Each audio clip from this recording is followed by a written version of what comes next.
Je vais vous présenter l'origine du livre, rapidement la famille Mougenot, et puis on abordera leur réalisation.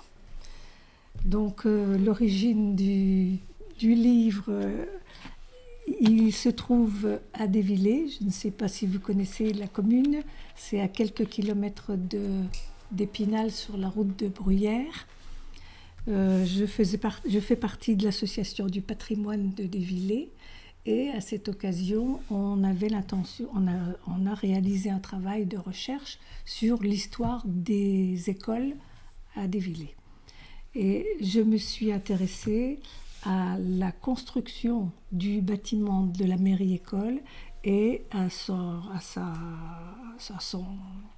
architecte. Donc l'architecte était un certain Lucien Mougenot d'Épinal.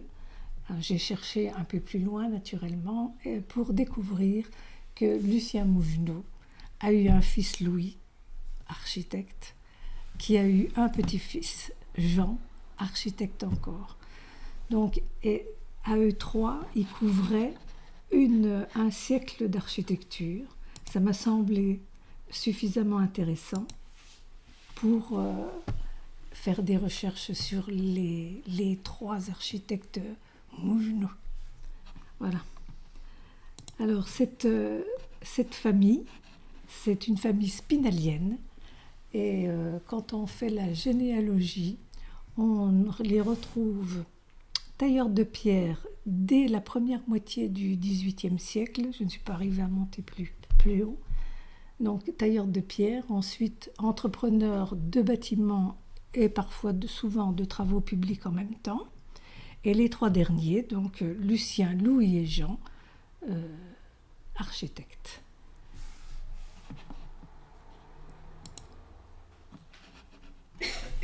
Alors, ce patriarche Lucien a d'abord été quand même entrepreneur, et il s'est reconverti à l'architecture en faisant une formation auprès d'un architecte à Nancy, et puis au service de bâtiments de la ville d'Épinal. Et ça suffisait, il suffisait de payer la patente, et le diplôme n'était pas... il n'y avait pas besoin de diplôme à cette époque-là, d'ailleurs. Il n'y en a pas eu besoin jusqu'en 1941. Alors, ce Lucien Mougenot avait un grand terrain rue de la Préfecture. Entre 1860 et 1870, il a bâti ce grand immeuble-là, donc c'est le 16 rue de la Préfecture. Il y a installé bien sûr sa famille et son agence d'architecture. Le terrain était suffisamment grand pour construire là encore un immeuble en retrait qu'il a loué, et qu'il a loué à la Chambre de commerce, à d'autres architectes d'ailleurs. Voilà, juste pour dire que ce Lucien Mougenot, il avait bien pignon sur rue, près de la préfecture. Donc, son activité d'architecte, il l'a commencé au lendemain, même un petit peu avant, de la guerre de 70, et il est resté actif pendant 15 ans. Son fils Louis, alors c'est sans doute son portrait. On l'a trouvé sur le site d'Elcamp, que vous connaissez peut-être, qui était bien indiqué Louis Mougenot, architecte à Épinal, mais je n'ai pas réussi à trouver aucune photo de nos trois architectes Mougenot. Louis Mougenot donc, a repris l'agence d'architecture de son père, et il a construit cette maison de style éclectique, puisque c'était déjà la belle époque. Donc, à la belle époque, on avait le style éclectique qui était largement prédominant. Alors, vous retrouvez là, il avait installé son cabinet de dessin.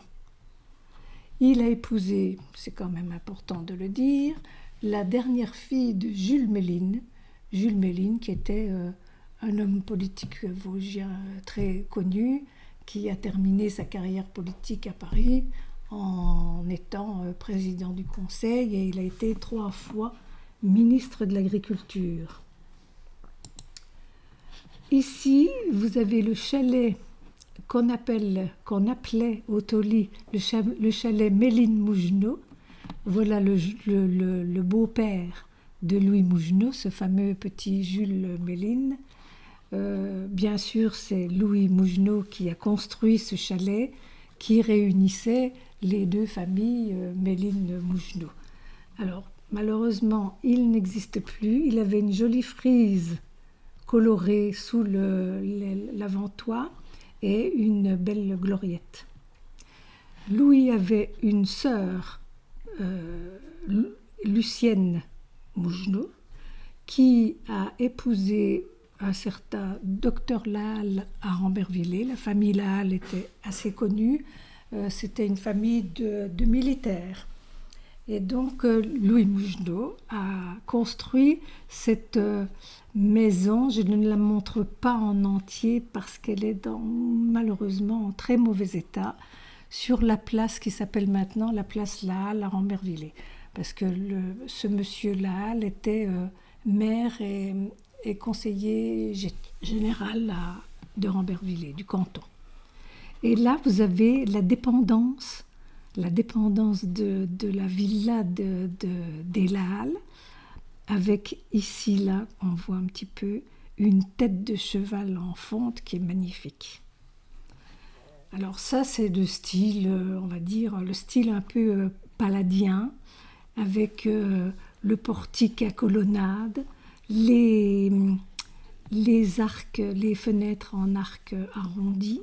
Et puis là, vous voyez des niches de chaque côté de la porte avec des statues à la romaine qui ont malheureusement disparu. Voilà, il faut. Alors Jean Mougenot est né dans la maison d'Épinal de la rue de la Préfecture. C'est Louis Mougenot qui a construit la chapelle funéraire de la famille Mougenot qui se trouve au cimetière Saint-Michel à Épinal, qui se détériore pas mal malheureusement. Alors il avait fait une petite chapelle néo-gothique, probablement pour rappeler le goût de son père Lucien qui aimait le gothique et qui avait construit une église néo-gothique à Denieville. Et ici, la chapelle funéraire de sa sœur, parce qu'elle est décédée très jeune, à Rambervillers. Voilà. Alors, on va passer cette fois au plan. Donc, on va voir rapidement le parcours des 3 architectes, leur production, et on verra si vraiment on a le temps de voir les innovations techniques qu'ils ont mis en place au cours de leur carrière, et puis les styles. Mais je peux en parler tout au long de la présentation de leur réalisation. Alors, leur parcours. Lucien Mougenot, à 18 ans, a sculpté cette fontaine à Châtel-sur-Moselle.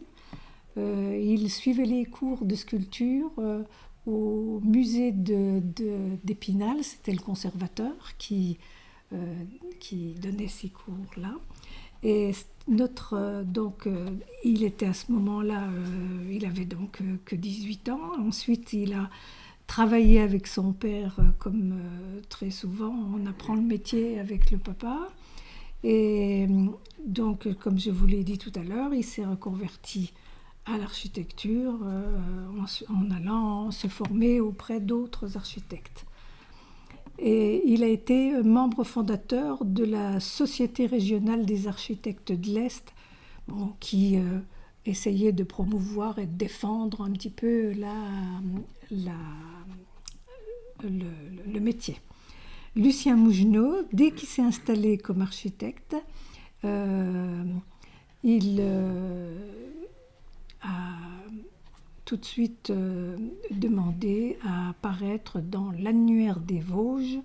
Il était le premier architecte à faire sa propre publicité, donc c'était quelqu'un qui était assez... comme il avait été entrepreneur, il avait déjà le sens des affaires, largement. Donc Louis a intégré l'école des Beaux-Arts à Paris. Ensuite, il a repris l'agence paternelle à Épinal et a eu le poste d'architecte en chef de la ville d'Épinal de 1908 jusqu'en 1929. C'était la date de sa mort. Il est mort en pleine période active. Il a été membre de la Société d'architecture des diplômés du gouvernement et très vite est devenu membre du bureau de cette société-là, qui était donc à Paris. Il a beaucoup participé à des concours et des appels d'offres, surtout au début de sa carrière, parce qu'évidemment, ça permettait d'accéder à des marchés et de se faire connaître. Jean, lui aussi, a suivi les cours de l'École des Beaux-Arts à Paris. Et alors lui, il s'est installé en 1933 exactement. Et donc c'était une période d'économie qui était plutôt en berne, puisqu'on était c'était l'entre-deux-guerres. Et donc, on sentait aussi qu'il y allait y avoir une revanche avec la Deuxième Guerre mondiale. Et il y avait beaucoup d'artistes et d'architectes qui réfléchissaient déjà sur les villes du futur, sur la destruction, puisqu'on avait déjà connu la Première Guerre, la destruction et la reconstruction. Et il était assez sensible à ce genre de recherche, de réflexion. Donc, tout simplement, comme il habitait à Paris, il a préparé un doctorat d'urbanisme. Et ça a été assez déterminant pour toute sa vie active après. Donc, il s'est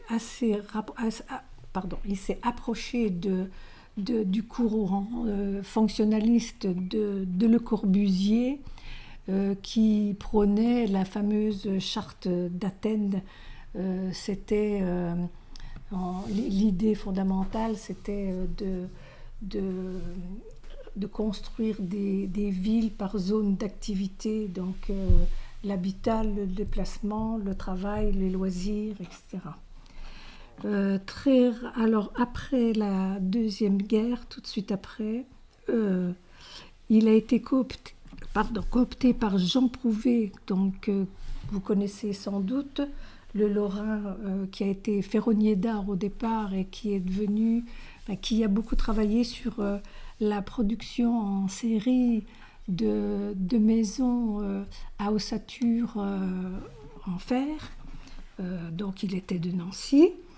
Et le gouvernement français s'installant en Sarre, il fallait reconstruire la Sarre. Et Jean Mougenot a fait partie de cette équipe-là. Ensuite, il a travaillé dans les Vosges et il a gardé une activité en région parisienne. Il a mis le travail d'équipe c'était très important pour lui, parce que quand on fait de l'urbanisme et qu'on tente d'urbaniser des zones, on ne peut pas faire ça tout seul. Donc, il s'entourait toujours d'autres architectes. Voilà. Donc là maintenant, on passe à la production des 3 architectes, qui a été une production assez importante et surtout très très diversifiée. Donc ils ont tous les 3 travaillé pour le secteur de l'habitat, bien sûr pour les bâtiments publics. Ils ont tous les 3 construit au moins un édifice religieux chacun, mais Louis Mougenot en a construit 3. Et bien sûr, ils ont construit des bâtiments professionnels. Alors l'habitat, j'ai estimé à 2500 logements, y compris villas, appartements, immeubles, etc. Donc 2500 logements, c'est pas mal pour 3 architectes. Je pense qu'aujourd'hui, les architectes n'ont plus cette chance d'avoir un marché aussi important qui arrive là sur un plateau, parce que en fait, c'est un peu ce qui s'est produit pour Lucien et Louis Mougenot, puisqu'ils ont commencé leur carrière à la Belle Époque. Donc la Belle Époque, pour tout le département des Vosges, notamment de la vallée de la Moselle jusqu'à l'Alsace, enfin toute la partie est, a connu un essor économique sans précédent, puisqu'on a accueilli les Alsaciens et leurs industries, notamment les industries textiles, parce que les Alsaciens voulaient garder leur marché. Comme l'Alsace devenait allemande, s'ils voulaient continuer à travailler, il fallait passer de l'autre côté. Bon, peut-être aussi qu'ils ont voulu fuir le joug nazi, quand même aussi. Et puis, c'était l'époque où on créait des casernes, des unités militaires partout dans toute cette zone est du département. Ce qui veut dire qu'il y avait une clientèle aisée, notamment pour Louis Mougenot. Alors il a construit minimum 40 hôtels particuliers ou immeubles cossus avec leurs dépendances. Alors ici, c'est un plan de Louis Mougenot qui a été publié dans une revue professionnelle. C'est, pour ceux qui connaissent, l'ancienne chambre de métier des Vosges. Donc là, vous avez la rue Boulet de la Meurthe qui descend de la gare jusqu'à au pont, le pont, je ne sais plus comment s'appelle-t-il. Clémenceau. Voilà, Clémenceau, tout à fait. Et puis là, c'est la rue Galtier. Alors, quand on le pouvait, on cherchait un lieu d'implantation étudié, et c'était le cas ici, puisque du coup, la maison, elle donne sur 2 rues. C'est une clientèle qui avait besoin d'afficher son statut social et sa richesse. Et donc, elle avait besoin de décors pour sa maison. On voit ici un style Renaissance avec ces baies triples. Il y a beaucoup de décors. Tous les décors sont des décors floraux. On voit que les fenêtres des mansardes sont très très décorées. Et ce que l'on voit surtout ici, c'est la colonne, la tour circulaire avec son dôme, qui généralement était plutôt réservée aux banques ou aux grands magasins. Mais là, il s'agissait d'un riche commerçant et qui a voulu certainement ce dôme-là comme repère, comme joli repère pour sa maison. Là, on voit une dépendance qui est en style, on appelait ça le style régionaliste, donc enfin, on voit le colombage, les aisseliers, c'est ça les aisseliers, et puis il y a de la brique bien sûr, on ne le voit pas beaucoup parce que... Donc ça, c'était l'écurie. Voilà. Voilà le plan intérieur. Donc la maison principale, l'écurie qui est là, et là il y avait encore un troisième corps de bâtiment qui donne sur la rue Boulet-de-la-Meurthe, qui était un petit bâtiment qui permettait de réceptionner les clients. Alors, je ne sais pas quel commerce il faisait, mais en tout cas, il était question quelque part d'un local pour conserver des échantillons. Je ne sais pas ce qu'il faisait, ce monsieur. Alors là, donc au rez-de-chaussée, on retrouve les pièces de réception, le cabinet de travail de monsieur, très très souvent. Et cette partie-là, ça sent pas. Cette partie-là, elle avait son accès particulier, donc l'accès particulier des propriétaires et des invités. Et là, cuisine et office, c'était pour le personnel, bien entendu, qui avait aussi son entrée vers le jardin ou l'extérieur, parce qu'on ne mêlait pas le personnel des propriétaires à cette époque-là. Au premier étage, on retrouve les chambres, alors avec cabinet de toilette ou salle de bain, c'était le début des salles de bain. Mais il y avait beaucoup plus de cabinets de toilette encore que de salles de bain. Voilà ce qu'on peut dire de cet étage-là. Voilà. Alors, Louis Mougenot a eu des clients qui voulaient davantage, puisqu'il a construit là le château de la Forge à Rambervillers. C'était pour les cartonniers, les Vélins, qui étaient cartonniers et qui avaient aussi une petite industrie textile. Donc là, vous avez la physionomie d'un petit château, mais avec donc un petit château, c'est du style, on appelait ça le style Beaux-Arts. Quand même quelque chose d'assez classique et qui n'était pas très très chargé en décor, puisque là on a des allèges assez simples et puis des petits frontons en courbe tout à fait simples.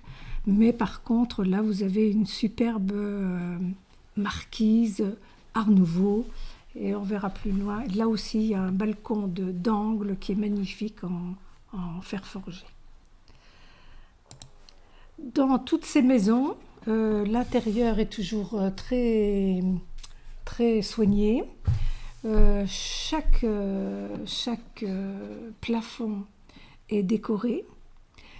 Et une maison n'aura jamais un décor, aura toujours un décor différent dans chaque pièce. Donc là, c'était un plafond à caissons, enfin avec des caissons au centre. Donc il y avait parfois le chauffage central, mais encore très très souvent des cheminées. Là, c'était une cheminée de marbre et cuivre. Et le soin était toujours apporté aussi au départ d'escalier. Et ça, c'était chez Louis Mougenot. C'est une Minerve sculptée. Alors, Louis Mougenot a quand même travaillé pour une clientèle plus modeste. Alors, cette ville-là, elle a été publiée dans un livre qui s'appelait Exemple de villa modeste.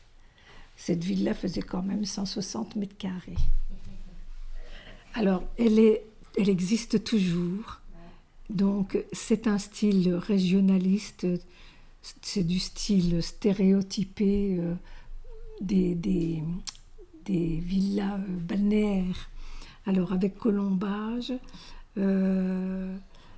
Malheureusement, là, elle a été restaurée et tout a été peint en blanc.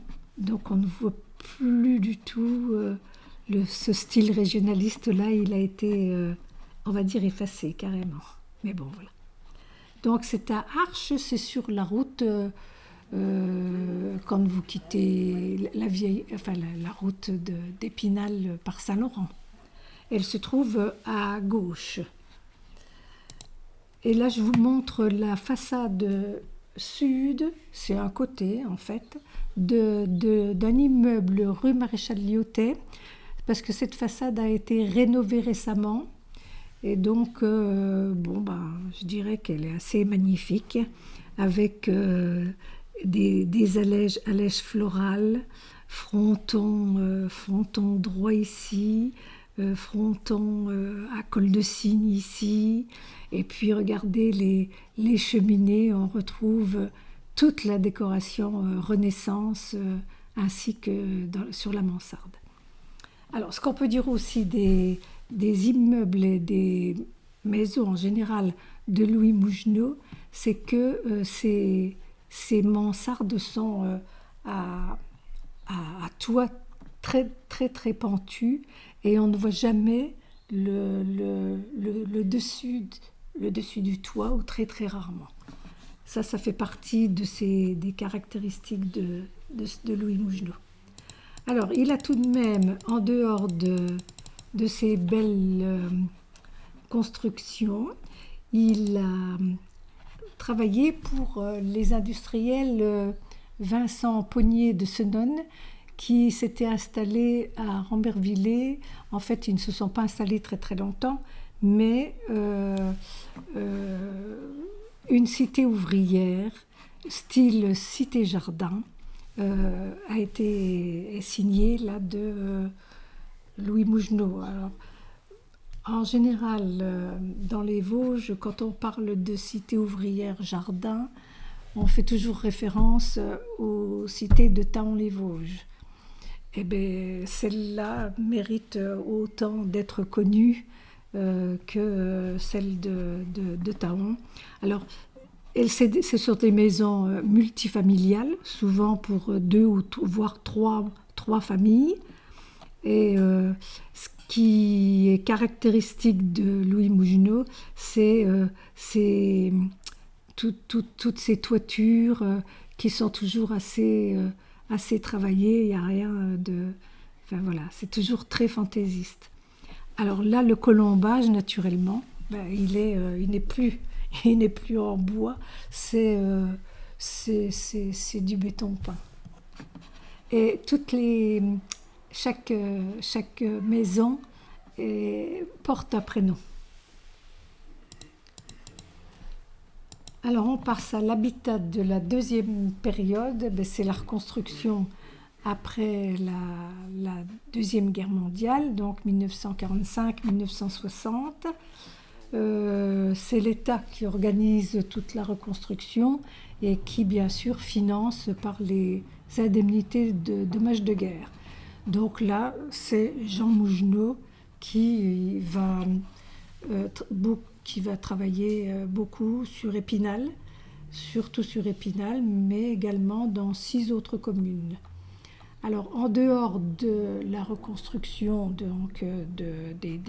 des bâtiments détruits, l'État a financé des programmes pour reloger tous les mal logés qui étaient...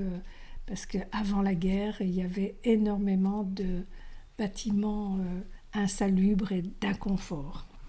Et donc, la France était très en retard par rapport aux autres pays européens, et on avait beaucoup à faire. Alors, pour les communes sinistrées, il leur fallait adopter un plan de reconstruction et d'aménagement. Et c'est là, bien sûr, qu'on fait appel aux urbanistes. Donc, Jean Mougenot, qui avait son diplôme d'urbaniste, a réalisé 6 plans, dont celui d'Épinal, avec Jean Crouzillard. Pour ceux qui connaissent, c'est l'architecte de Notre-Dame-aux-Cierges d'Épinal, par exemple. Mais enfin, ça a été surtout l'architecte en chef de la reconstruction de toute une partie du département des Vosges. Alors là, on voit le plan de Châtel-sur-Moselle qu'a fait Jean Mougenot. Alors on voit encore là les lanières des propriétés anciennes qui, on le devine, étaient forcément sur lesquelles on avait implanté des maisons qui étaient toutes les unes contre les autres, imbriquées les unes dans les autres. Et évidemment, la guerre la destruction a permis d'aérer les quartiers et de créer des places. À Châtel, on a supprimé toutes les maisons qui étaient accolées à l'église. On a créé cette grande place-là. On a créé un grand groupe scolaire et puis l'hôtel de ville. Donc l'habitat, bien sûr, les sinistrés ont dû partir un petit peu plus loin. Voilà.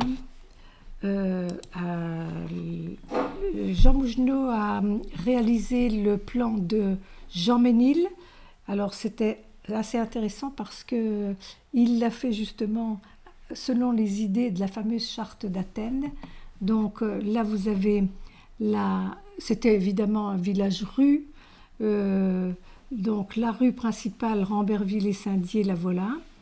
Comme tout a été vraiment très, très détruit, les maisons ont pris davantage de place, il n'y a plus du tout de mitoyenneté. On a installé les commerçants et les artisans, évidemment, le long de cette rue principale. Là, on a créé 2 nouvelles rues. Alors, cette route-là, elle a accueilli les exploitations agricoles. Là,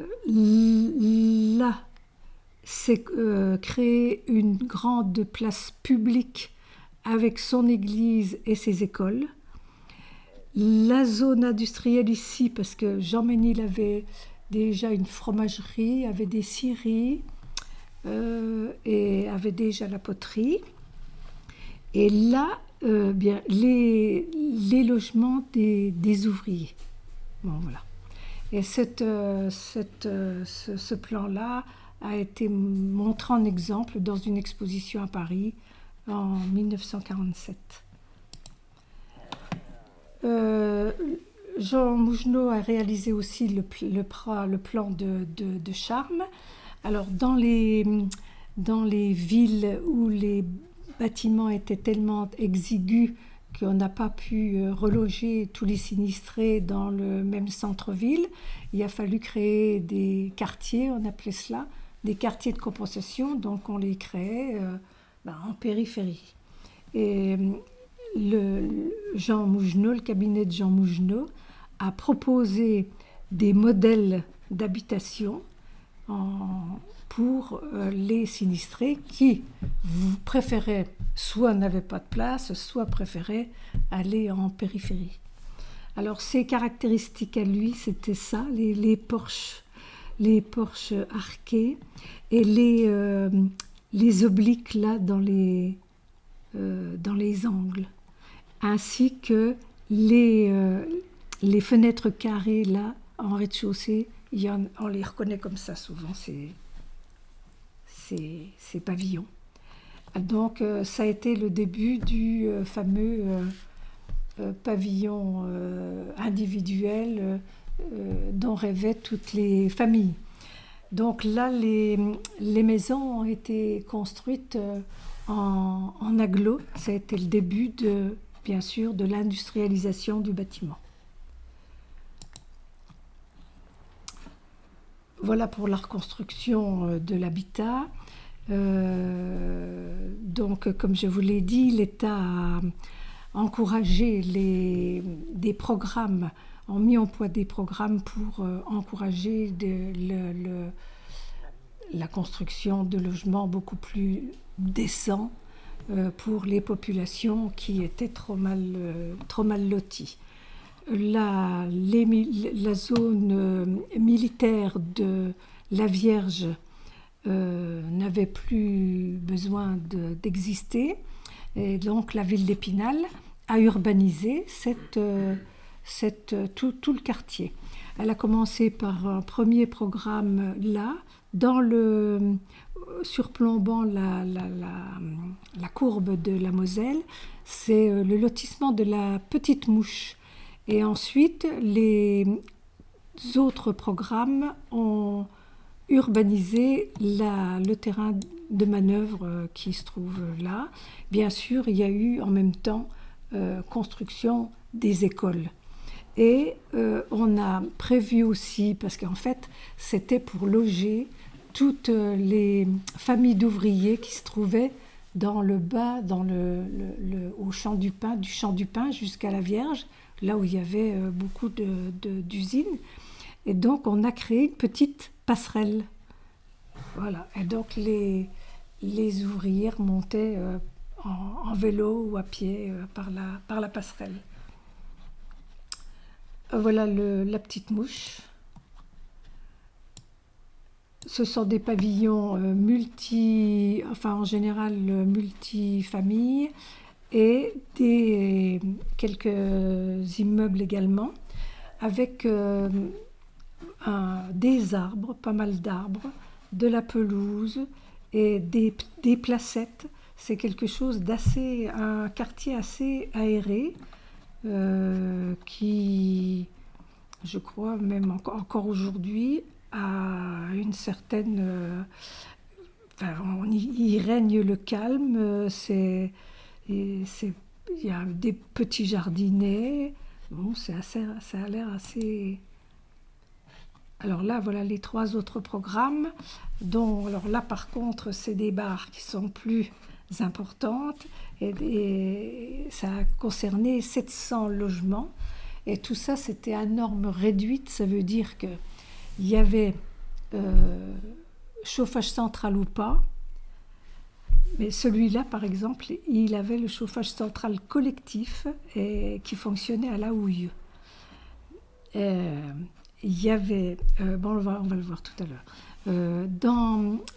alors parmi les programmes, alors il y en a un qui s'appelait secteur industrialisé, l'OPOFA, ça voulait dire logements populaires familiaux, et puis millions, ça s'appelait millions parce que un F3 coûtait 1 million, c'était le coût d'une DS, les Citroën, je ne sais plus laquelle, DS9 je crois, enfin voilà.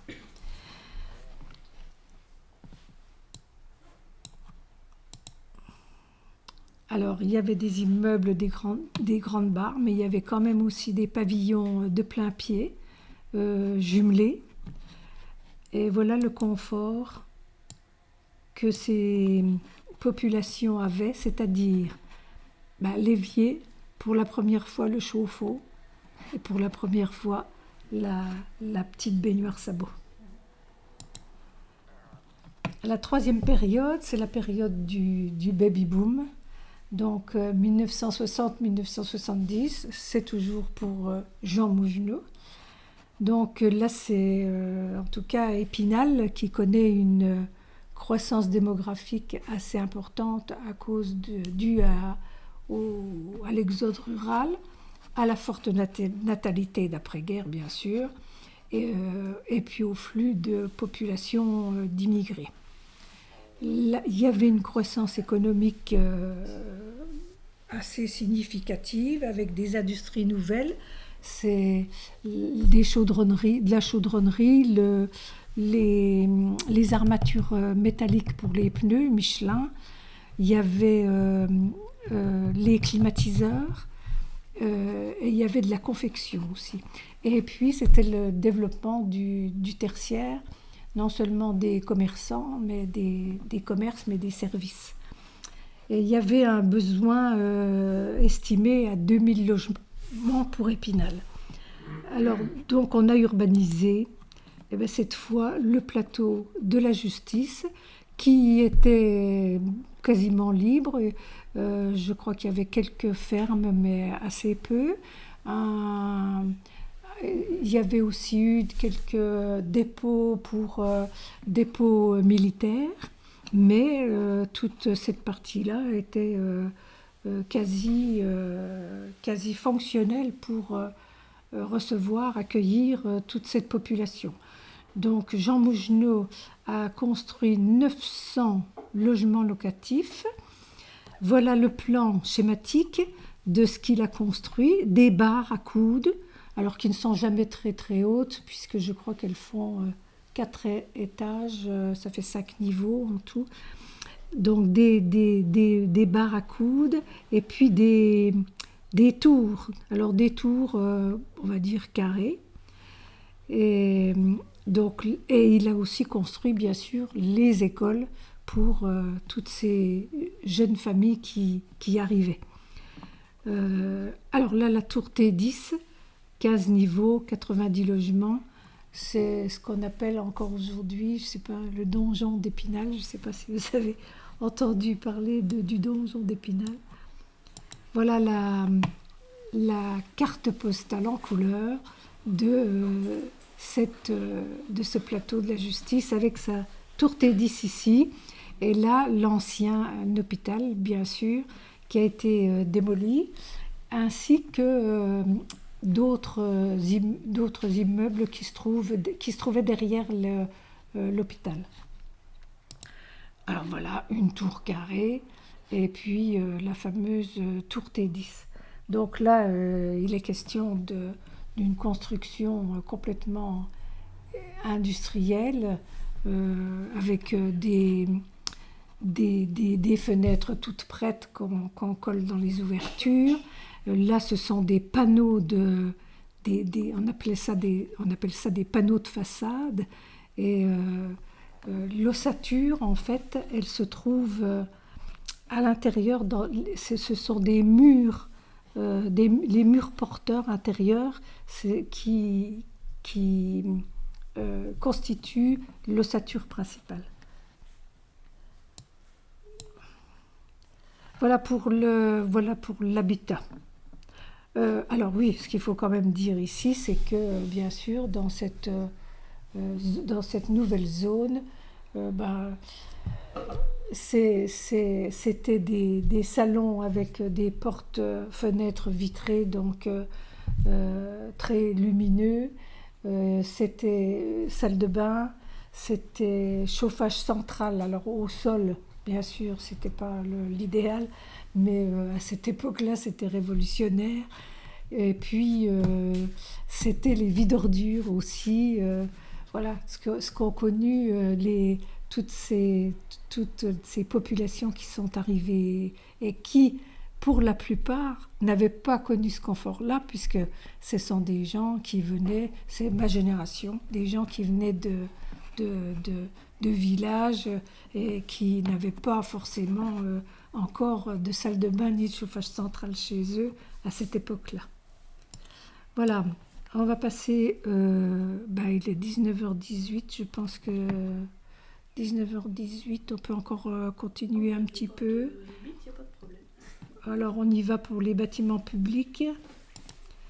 On va passer peut-être un peu plus rapidement.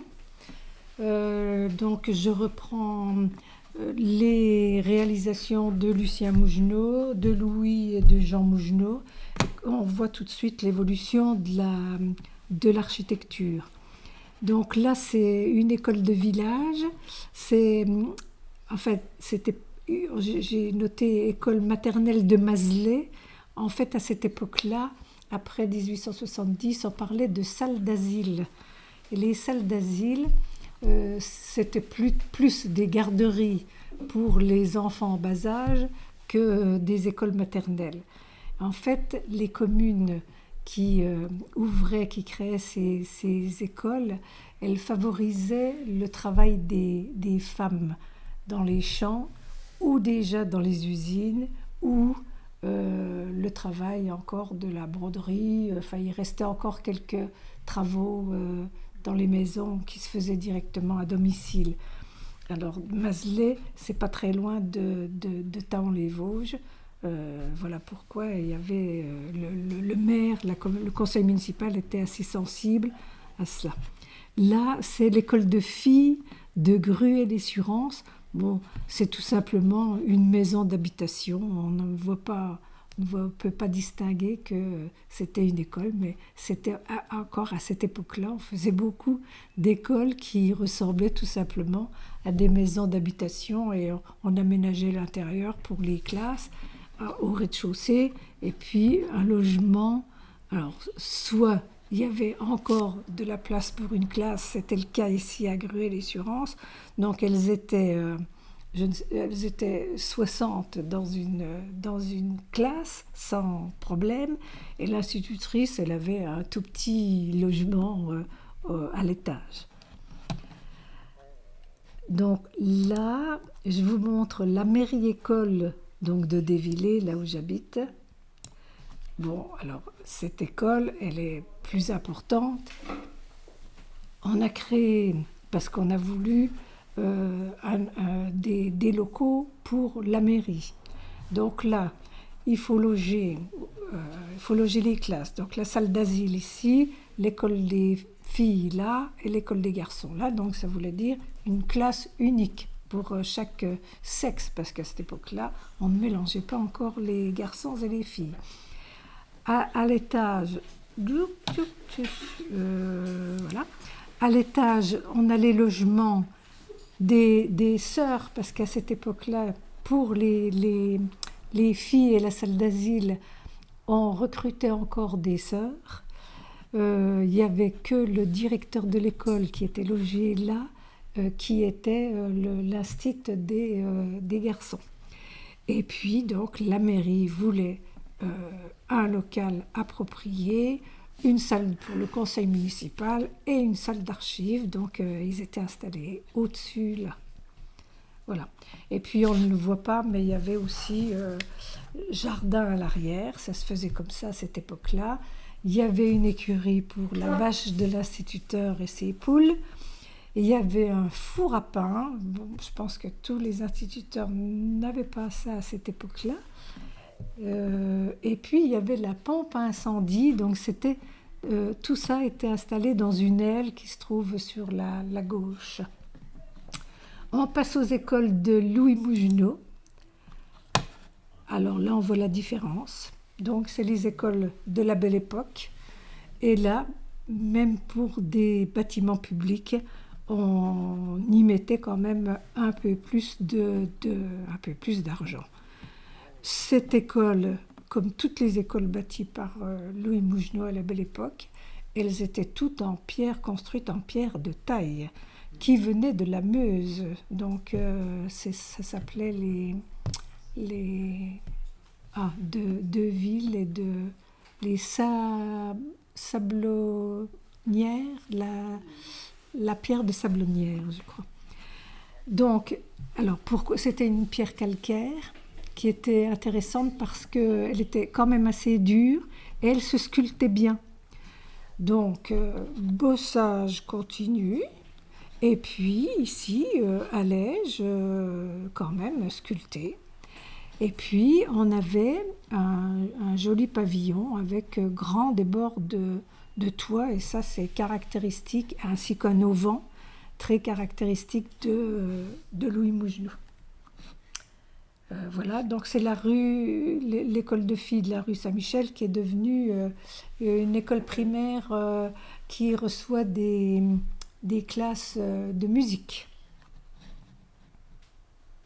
Alors là, c'était pour combien d'élèves ? Là, il y avait 1, 2, 3, il y avait 6 classes de filles, donc rez-de-chaussée et premier étage. Là-haut, c'était le logement de la direction. Et là, il y avait une salle de travaux manuels. Et il y a une cour derrière. Voilà. Je passe aux écoles. Alors, aux écoles de Banc de Sapt, c'est vers Saint-Dié. Alors, elles sont intéressantes parce que ce sont des écoles construites après la Première Guerre mondiale. Et donc, dans les prérogatives du gouvernement, il fallait construire des beaux bâtiments. Donc c'est quand même le cas de cette mairie-école de Ban de Sapt. Là, c'est le corps de bâtiment principal reçoit la mairie. Alors avec ses baies géminées, ses meneaux, tout ça en grès rose de la région. Et puis là, vous avez les salles de classe, alors avec des belles fenêtres plein centre. Donc il y avait 2 salles de classe dans chaque aile, avec le logement du personnel, de l'instituteur ou institutrice. Et cette bâtisse, elle est construite sur un dénivelé. Et à l'arrière de ce bâtiment-là, il y a encore deux autres classes. Et tout ça aujourd'hui est resté fonctionnel. Et il y a toujours les 4 classes qui fonctionnent aujourd'hui, ce qui est pas mal. Alors donc, parce que j'ai rencontré le maire, bien sûr que ça coûte cher, quoi. Ça coûte cher. Alors, ce qu'il faut dire aussi, c'est que la population à l'époque n'était vraiment pas très favorable à ce beau bâtiment, parce que ça coûtait bien trop cher, c'est trop volumineux, on ne voit que ça. Mais justement, le gouvernement avait demandé de beaux bâtiments. Donc Louis Mougenot n'a rien changé à son projet pour autant. Et là, on a une petite école de hameau, donc à Ban de Sapt, qui a conservé tout son cachet d'origine, avec donc son petit clocheton et son toit pentu en recouvert d'ardoise. Il faut dire qu'il y avait aussi un grand clocheton sur la mairie-école principale, mais ça a été détruit pendant la dernière guerre. Alors cette maison, elle est devenue maison privée, mais ils ont eu la bonne idée de garder la construction dans son jus. On est toujours à la belle époque, Louis Mougenot. C'était l'époque aussi où on a créé des écoles primaires supérieures. C'est les ancêtres des lycées techniques. Ces écoles, c'était une école de garçons. Elles étaient destinées à former le personnel pour les entreprises. Le comptabilité, dessin industriel, etc. Alors, là, on voit la moitié de la façade. Ici, on voit une aile complète. Donc, ces écoles, elles recevaient des pensionnaires. Et de l'autre côté, il existait la même aile qui accueillait l'école maternelle de Thaon-les-Vosges. Et il y avait chauffage central, il y avait l'eau courante naturellement avec eau chaude pour les petits. Il y avait une cantine, ça a été une école modèle qui a servi de modèle pendant des années pour toute la zone. C'est devenu un EHPAD. Alors on passe aux écoles de Jean Mougenot, donc la reconstruction. Donc là, fini les sculptures, on est passé à l'agglo bien sûr, au béton, à la brique et aux grandes lignes de fenêtres. Et donc voilà, on avait tout cet immeuble-là qui accueillait les garçons et les filles. Il y avait un bâtiment pour les garçons, un bâtiment pour les filles, parce qu'à cette époque-là, on ne les mélangeait pas encore. Alors là, toujours sur ce même site, Là, c'était la bâtisse des cours complémentaires. C'était l'ancêtre des collèges. Donc là, par contre, ce bâtiment-là est quand même un peu plus travaillé, un peu plus joli que ces parallélépipèdes rectangles qui se trouvent là-haut. Il y avait une rotonde qui, à chaque extrémité de l'école, et ces rotondes, elles accueillaient les salles de travaux pratiques. C'est devenu une médiathèque qui est lumineuse. Il y a presque plus de parois à l'intérieur et tout est, comme elle est très, très vitrée, elle est très lumineuse, elle est très sympathique. Alors le groupe scolaire de Charmes était, à l'époque, c'était le plus grand groupe scolaire du département. A bénéficié du fameux 1% artistique que l'État octroyait aux bâtiments publics. Et vous avez là donc l'entrée principale du groupe scolaire. Enfin, l'entrée, la porte, les entrées, elles se trouvent là, de chaque côté. Là, c'est une mosaïque signée de Léon Léritz qui a fait la jolie porte d'entrée de Notre-Dame au Cierge à Épinal. Voilà. L'hôtel de ville de Charmes, donc signé de Jean Crousillard et Jean Mougenot, qui est assez pittoresque parce qu'elle a un toit très pentu en tuiles vernissées à la Bourgogne ou à la Franche-Comté, je ne sais pas, enfin c'est la même chose. Et là c'est donc l'accueil du public, et à l'étage la salle des fêtes qui est en forme de bateau mais retourné. Ce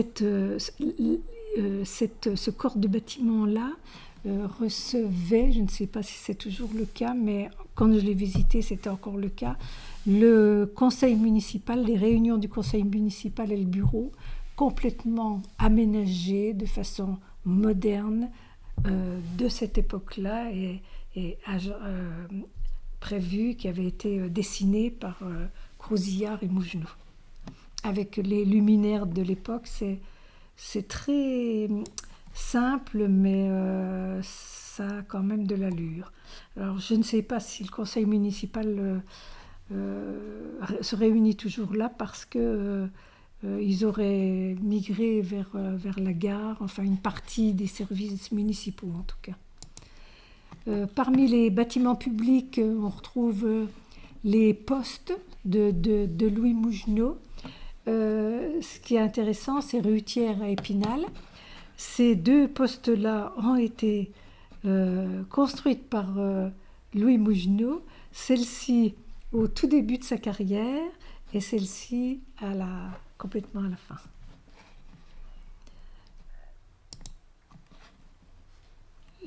Louis Mougenot a construit 4 maisons d'octroi, des hospices. Donc là, c'est la maison d'octroi de l'avenue des Templiers, c'est au pied de la côte de la Vierge. Cette maison bénéficie de 2 terrasses, et à cette époque-là, oui, alors l'octroi, c'est un service, on va dire, de douane locale. C'est la ville d'Épinal qui taxait les produits qui rentraient sur le marché d'Épinal, et c'était tous les produits de première nécessité, combustibles, de l'alimentation, les alcools, c'était important, surtout à cette époque-là, j'imagine. Enfin, c'était une ressource vraiment importante pour les villes. Et donc là, le personnel faisait le guet pour vérifier que les marchands, les denrées qui venaient d'Arches ou des casernes, il fallait, enfin, devait être, comment, ils devaient tous s'arrêter là pour déclarer leurs marchandises. Alors, Louis Mougenot a construit donc des hospices. Celui-là, c'est celui de Liffol-le-Grand. Il avait un petit peu été influencé par les hospices des États-Unis qui permettaient aux pensionnaires de sortir aisément dans des jardins, dans un espace public ou tout autour de l'hospice, parce que jusqu'à présent, l'hospice faisait partie de l'hôpital. Et les pensionnaires de l'hospice, ils étaient à l'hôpital et n'en sortaient plus, quoi. Donc là, on a commencé à construire des hospices spécialement pour ces gens-là. Et donc, ce qui est intéressant, c'est les pavillons qui avaient chacun une vocation particulière. Donc, la restauration, l'administration, le dortoir, etc. Et qui étaient reliés ici par des promenoirs qui permettaient aux patients, quand il pleuvait, quand même de s'égourdir un petit peu. Louis Mougenot construit là un presbytère à Banc de Sapt. Voilà, il l'a fait avec des baies géminées toujours. Et cette fois-là, parce que c'était quand même trop coûteux de faire tout ce décor avec du gris rose du pays, c'est tout simplement du ciment qui est peint. Toujours Louis Mougenot a construit des abattoirs. Voilà un abattoir, celui de Charmes, qui existe encore, qui est en mauvais état, mais qui existe encore, qui a accueilli les services municipaux. Alors donc il y avait le pavillon des bovins, le pavillon des ovins, le pavillon des porcins, la charcuterie, et puis le pavillon du gardien. Et on avait dérivé de l'eau du canal qui permettait de nettoyer les égouts de l'abattoir. Alors, il a construit aussi l'abattoir de Taon, qui était assez superbe, mais alors il n'en reste plus rien du tout. Et Louis Mougenot a construit aussi des monuments, beaucoup de monuments, dont la station météo d'Épinal qui se trouve au cours, que tout le monde connaît. Alors, les monuments à cette époque-là, ils étaient toujours, souvent, rendus hommage à la science. Donc, des hommes de science, des médecins, un petit peu de militaires, mais peu. Et voilà. Alors, on va terminer par les églises. Voilà l'église néogothique de Lucien Mougenot, donc, qui a commencé à la guerre en 1870 et qui l'a terminée après la guerre. Alors, bien sûr, Dogneuville, comme dans tout ce secteur-là, a été bombardé. Donc il ne reste plus de néogothique que cette partie inférieure. Et là maintenant, l'église a un clocher très sobre, en béton armé. Et la nef, les voûtes ont été reconstruites avec une armature métallique. Là, l'église néo-romane de Banc de Sapt, qui était un petit peu révolutionnaire pour les Vosges, parce que Louis Mougenot a érigé le clocher à côté de l'église et non comme on le faisait souvent en façade au centre. Voilà. Les bâtiments professionnels, donc j'ai juste une photo de banques, parce que la belle époque, le capitalisme industriel a développé les institutions financières et il y a eu besoin de nombreuses banques. Alors voilà la belle Société Générale de Louis Mougenot à Épinal, avec donc tout ça en pierre de taille naturellement, avec des sculptures là, Renaissance toujours, le fameux dôme qu'on surmontait qu'on surmontait, qui ont surmonté toutes les banques ou presque. Et cette Société Générale a été détruite pendant la guerre naturellement. Et c'est Jean Mougenot le fils qui a reconstruit la Société Générale, et la voilà. Et elle est toujours dressée là, place des 4 Nations. Voilà. Bon, j'ai essayé de faire un petit tour du contenu du livre, même si tout n'a pas été dit, parce que les Mougenot ont tellement fait. Maintenant, si vous avez des questions, je suis là pour vous essayer de vous répondre. Bonjour madame, s'il vous plaît, quand vous dites la belle époque, vous parlez de quelle époque?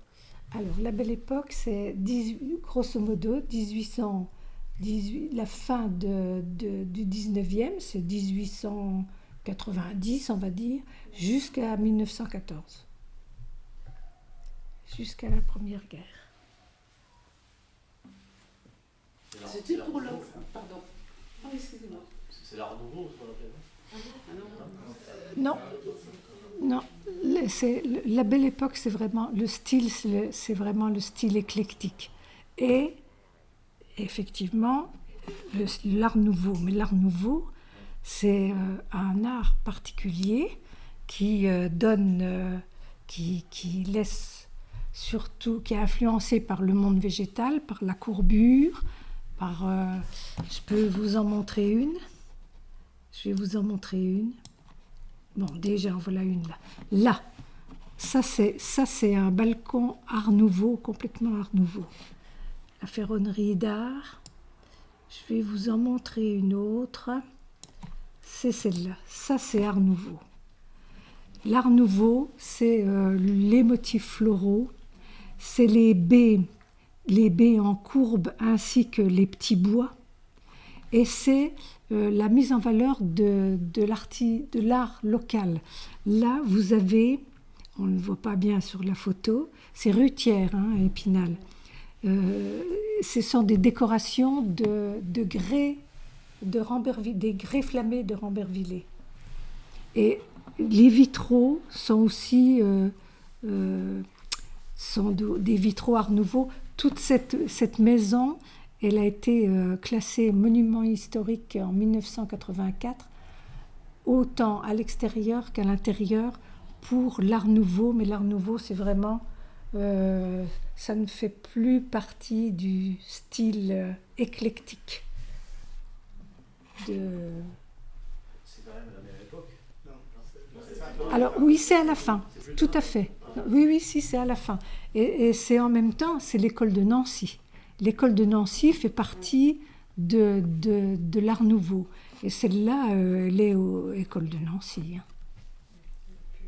Vous vouliez... Oui, sur l'octroi. J'ai Ah oui. compris la date, parce que est-ce que les taxes et cette vérification, c'est assez récent, 1870, ça existait? Ah oui. Ah, les octrois ont existé jusqu'après la Première Guerre mondiale. Ah oui. D'accord. Non, moi oui, mais si, oui. Et à cette époque-là, comme il y a eu un essor économique important, il y avait quand même justement beaucoup de denrées qui sortaient et qui entraient. Et c'était au contraire le moment de taxer les produits pour que les villes puissent avoir des ressources importantes. Donc il y a un octroi près de la Vierge, Il y en a un en montant Chantraine, et il y en avait un de l'autre côté ou pas? Alors, il y en a un aussi, rue Boulet de la Meurthe, D'accord. qui existe toujours. Mais je ne l'ai pas là en photo. Elle est d'ailleurs en face de l'ancienne chambre des métiers.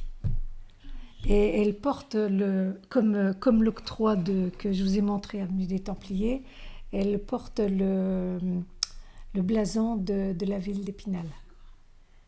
Oui, oui. Donc, il y avait création d'octroi sur toutes les entrées de la ville. Et il y en a eu un ici, qui a été démoli en même temps que l'école maternelle, voilà. Donc là, c'était un tout petit octroi. Il y en avait un aussi près de l'ancien abattoir, pour ceux qui connaissent, qui ont connu.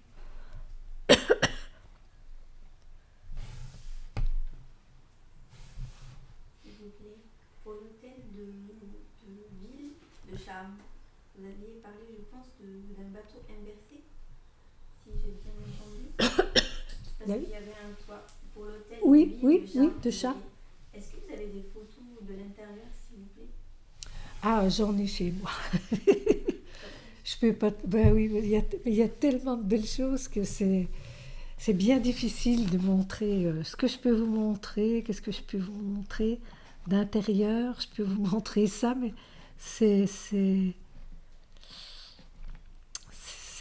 non, c'est des églises.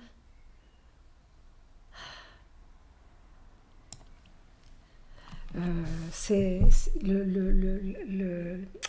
la salle du conseil municipal, c'est tout simplement un meuble ovale, mais un meuble ovale qui prend toute la longueur et pratiquement toute la largeur, qui est vraiment...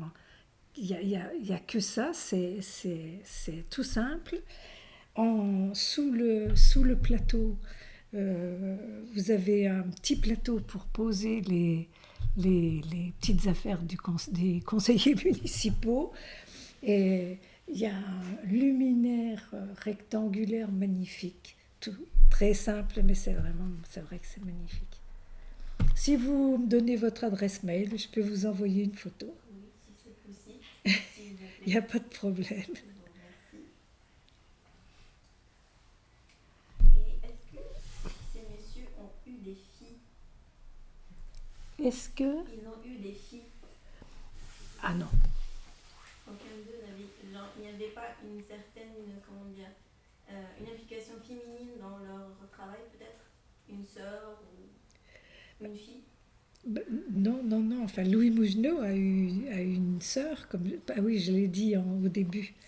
Voilà, c'est ça. Oui, non.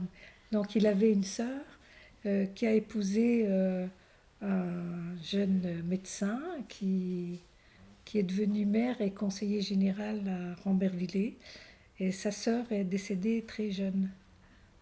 Et il lui avait bâti sa maison d'habitation que j'ai montrée au début de la conférence.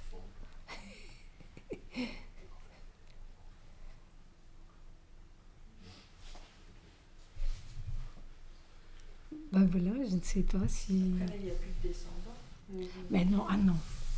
Alors par contre, pour les personnes qui ont connu les menuisiers Mougenot, qui étaient installés rue d'Alsace, c'était une grosse entreprise. L'entreprise Mougenot faisait partie de la même famille. Mais non, ils n'ont pas eu de descendance, ça s'est arrêté. Alors, ce que je peux vous montrer aussi, c'est ça là. Là, ce sont des immeubles de Jean Mougenot, c'est l'architecture des grands ensembles à Créteil. Et il avait fait venir Vasarely pour orner ces grands ensembles. Alors, il y en a d'autres. Hein. Il y avait plusieurs groupes d'immeubles. Et Vasarely y a mis des couleurs différentes.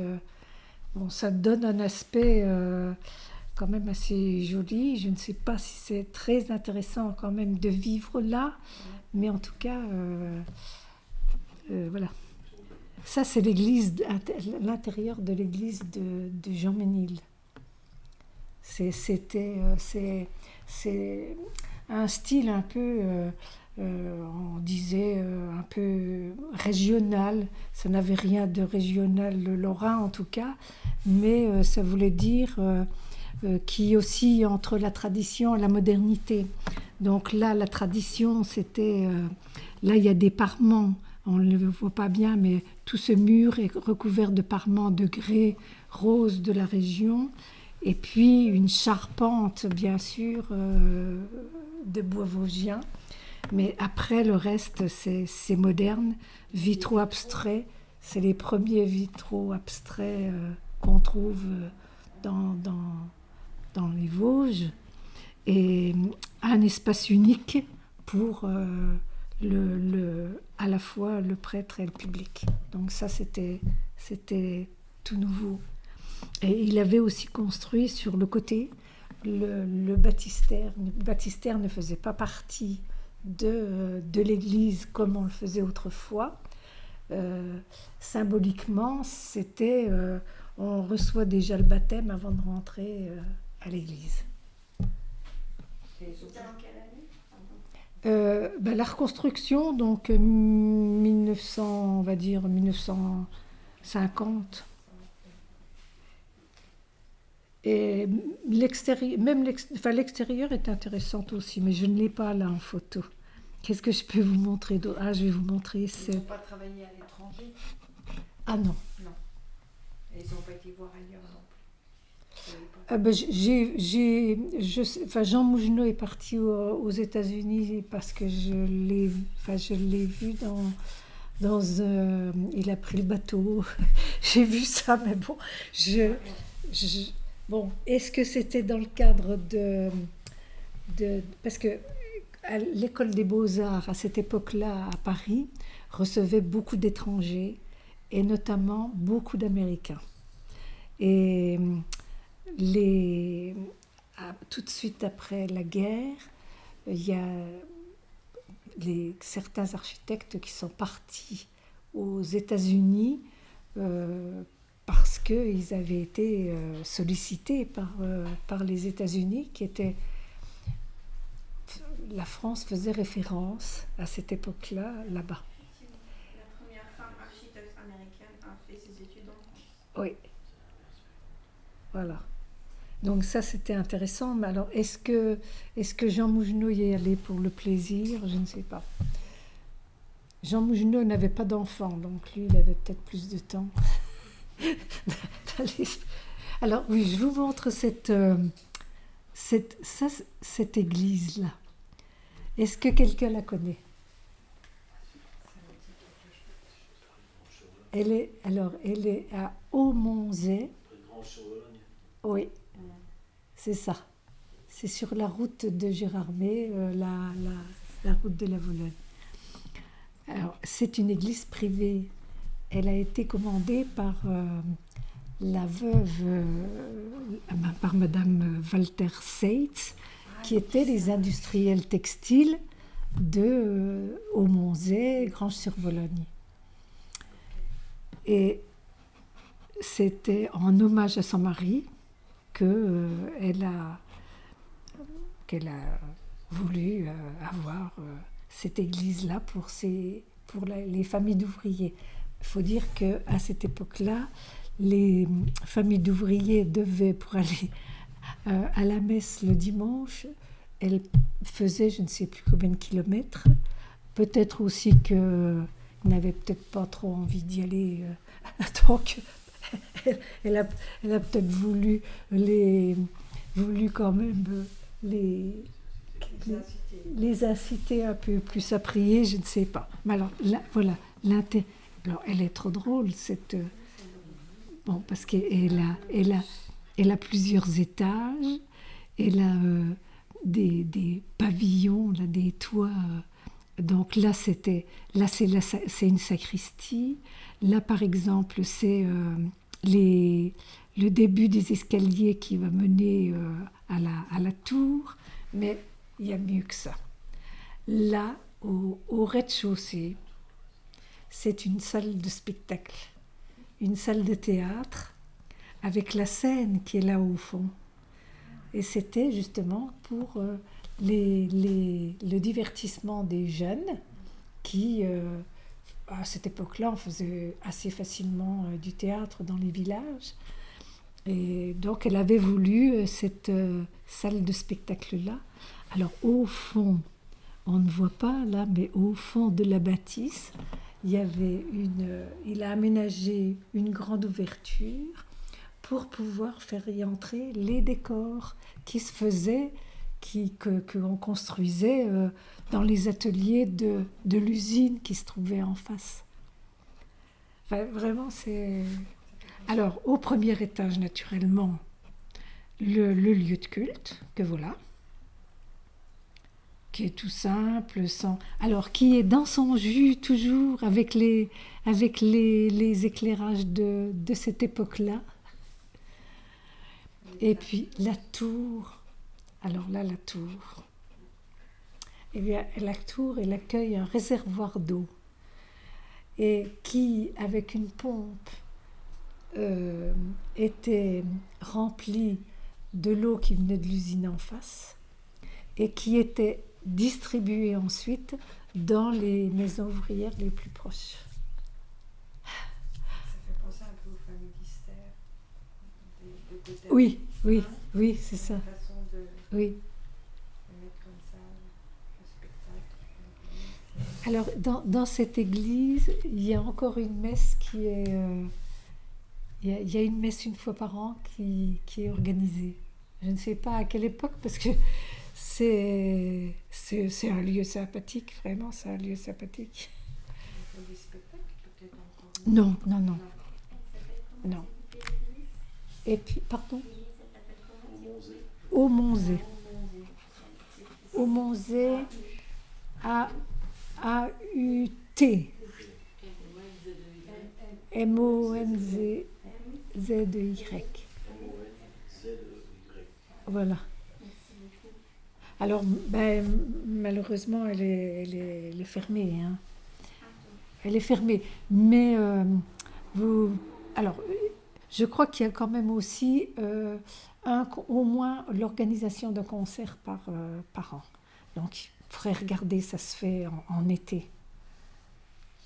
Ça vaut le coup, ça vaut le coup de la voir, cette petite église. Et puis bon, quand même, regardez comme elle est travaillée. Il y a voilà. Des pépites comme ça, il y en a d'autres. Hein, mais celle-là, elle est... Alors, pourquoi ils ont pu faire une bâtisse multi-usage comme celle-là? C'est parce qu'il n'y avait pas besoin, bien sûr, de l'approbation du diocèse, parce qu'aucune église ne peut se construire sans l'autorité diocésaine. Mais là, comme c'était une église privée, ils ont pu le faire. Alors, ceci dit, pour la petite histoire, bien sûr, il y a eu inauguration et l'évêque est venu. Il est venu quand même. Voilà. Et aujourd'hui, c'est la propriété de qui, s'il vous plaît? C'est toujours la propriété de la commune, donc de Granges-sur-Vologne, parce que Aumonzey et Granges-sur-Vologne ont fusionné. Alors, il y a quand même quelqu'un qui a la clé à Aumonzey, hein. Mais je ne sais pas qui maintenant, parce qu'à l'époque, c'était le maire délégué. Et ce monsieur qui aimait beaucoup son église n'est plus maire délégué, alors je ne sais pas qui. Faut téléphoner à Granges-sur-Vologne, il n'y a pas d'autre solution. C'est toujours mis du patrimoine. Je ne suis même pas sûre.